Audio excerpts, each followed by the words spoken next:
tadi ada bertemu yaitu dalam rangka monitoring center fraud prevention terkait dengan optimalisasi pajak daerah, di mana optimalisasi pajak daerah ini kami cek kondisi di lapangan bahwa masih banyak juga warga yang masih taat pajak. Hari ini kami sangat bersyukur kedatangan tim konsultan dari KPK.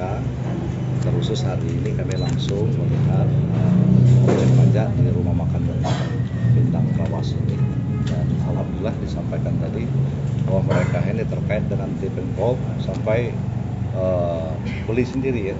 Jadi suatu apresiasi bagi kami kepada Bintang Lawas.